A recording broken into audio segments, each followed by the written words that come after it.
স্বাগত। আপনারা দেখছেন চ্যানেল 24 এর নিয়মিত আয়োজন ATI tiles news express powered by Salam steel. দিনের ঘটে যাওয়া আলোচিত সব ঘটনা আপনাদের সামনে তুলে ধরবো আমি জান্নাতুল সাদিয়া।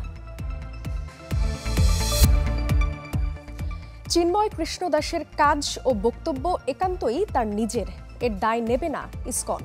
রাজধানীর স্বামীবাগ আশ্রমে আনুষ্ঠানিক সংবাদ সম্মেলনে এমন মন্তব্য সংগঠনটির। তাদের দাবি, চিন্ময় ইস্যুতে ভারতের অবস্থান কিংবা মন্তব্যের সাথে ইসকনের কোনো সম্পৃক্ততা নেই।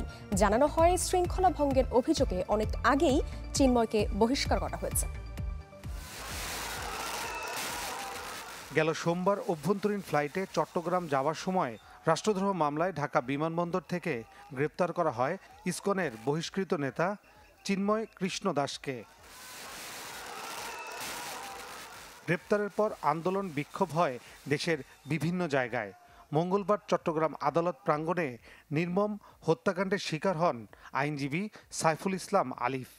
এরপর ইসকনকে নিষিদ্ধের দাবিতে ক্ষোভে ফুঁসে ওঠে চট্টগ্রাম সহ সারা দেশ।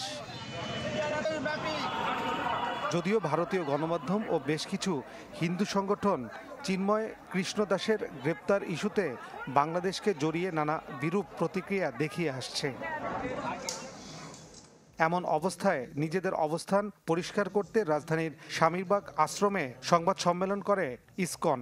সংগঠনটি জানায়, চিন্ময় কৃষ্ণ দাসের কাজ ও বক্তব্যের দায় নেবেন না তারা। কিছু মহল আমাদের সংগঠনকে বিতর্কিত করার লক্ষ্যে বিভ্রান্তিমূলক বক্তব্য এবং ভিত্তিহীন অভিযোগ তুলে সমাজে অস্থিতিশীলতা সৃষ্টির অপচেষ্টা করছে। বিশেষত সংবাদ সম্মেলনে দাবি করা হয়, ভারতীয় মন্তব্য বা অবস্থানের সাথে ইসকনের কোনো সম্পৃক্ততা নেই। ভারতের ব্যাপারে কোনো কথা বলতে চাই না, রাজনৈতিক ব্যাপারে আমাদের কোনো বক্তব্য নেই। এই বিষয়টা আপনারা ওনাদের সাথে কথা বলুন, ওনারা কেন এই বিষয়টা কথা বলছেন। আমরা বাংলাদেশে বসবাস করি, এদেশ হচ্ছে আমাদের মাতৃভূমি। শৃঙ্খলা ভঙ্গ সহ নানা অভিযোগে চিন্ময় কৃষ্ণ দাসকে ইসকন থেকে অনেক আগেই বহিষ্কার করা হয়েছে বলেও জানান সংগঠনটির নেতারা। আর চিন্ময় কৃষ্ণ দাস, তার বিরুদ্ধে কিছু অভিযোগ আসছিল। অভিযোগ তদন্ত করার জন্য আমরা তাকে 3 মাস সময় দিয়েছিলাম। 3 মাস তুমি ওই পুণ্ডরিক ধামে ওই মন্দিরে থাকতে পারবে না। ওখান থেকে যাইনি, তখন তাকে আবারও আমরা একেবারে সরাসরি বহিষ্কারের নির্দেশ দেওয়া হয়েছে। চট্টগ্রামে আইনজীবী হত্যায় তাদের কেউ জড়িত নয় বলেও দাবি করা হয়। হাসনাত সার্জিসের সড়ক দুর্ঘটনায়ও সংগঠনটিকে দায়ী করা দুঃখজনক বলে মন্তব্য করেন তারা। ফয়সাল হোসেন, চ্যানেল 24, ঢাকা। আইনজীবী সাইফুল ইসলাম আলিফ হত্যার প্রতিবাদে চট্টগ্রামে আজও বিক্ষোভ হয়েছে।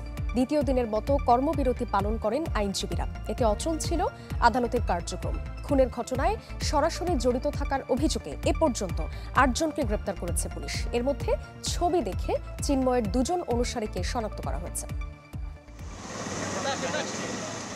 সহকারী পাবলিক প্রসিকিউটর সাইফুল ইসলাম আলিফ হত্যার প্রতিবাদে দ্বিতীয় দিনের মতো কর্মবিরতিতে আইনজীবীরা। তাই অচল চট্টগ্রামে 74টি আদালত।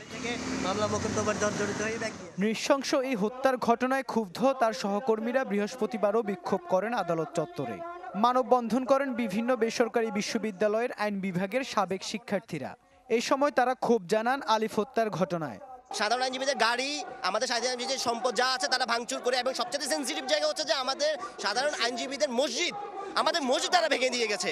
ওদের উদ্দেশ্য ছিল ওই দিনে জামিন করাবে, এবং জামিন করে না পারলে এখানে আরো বড় ধরনের দুর্ঘটনা ঘটিয়ে যাবে। বিক্ষোভ সমাবেশ করে জাতীয়তাবাদী আইনজীবী ফোরামও। সবারই অভিযোগ, ইসকন মঙ্গলবার যে ধৃষ্টতা দেখিয়েছে তা মেনে নেওয়ার মতো নয়।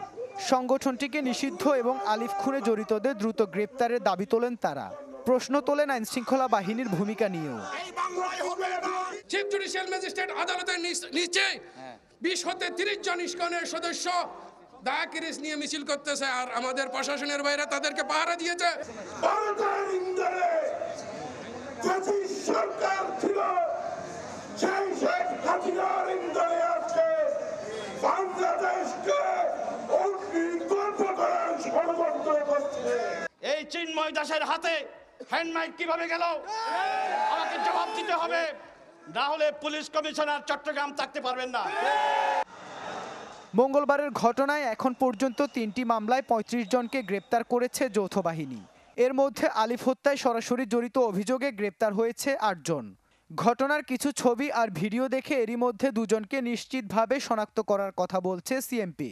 তারা চিন্ময়ের অনুসারী বা ইসকনের সদস্য বলে দাবি পুলিশের। যাদেরকে আটক করা হয়েছে বেশিরভাগই যাকে গ্রেপ্তার ইস্যুকে কেন্দ্র করে তার অনুসারী, বিশেষ করে তারা চিন্ময় অনুসারী বলে আমরা এখন পর্যন্ত প্রমাণ পেয়েছি।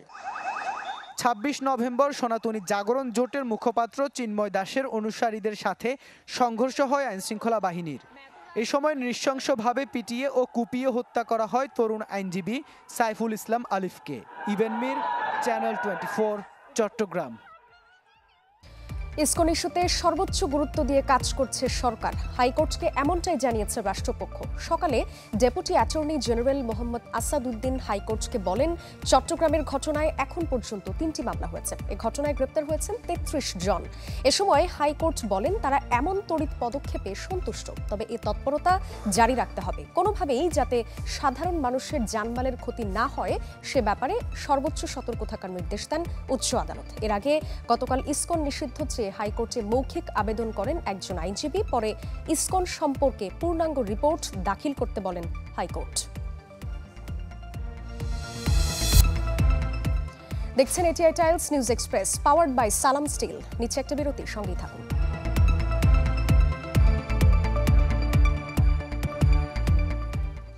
আবারও স্বাগত এটিআই টাইলস নিউজ এক্সপ্রেসে, পাওয়ার্ড বাই সালাম স্টিল। দেশ বিভাজন এবং বিরাজনীতির দিকে যায় এমন কথা বলা থেকে বিরত থাকতে সবার প্রতি আহ্বান জানিয়েছেন বিএনপি মহাসচিব মির্জা ফখরুল ইসলাম আলমগীর। রাজধানীর সোনারগাঁও হোটেলে রাজনৈতিক দলগুলোর সঙ্গে নোয়াবের মত বিনিময়ে তিনি বলেন, এমন কিছু করা যাবে না যাতে পরাজিত শক্তি আবার ফিরে আসতে পারে।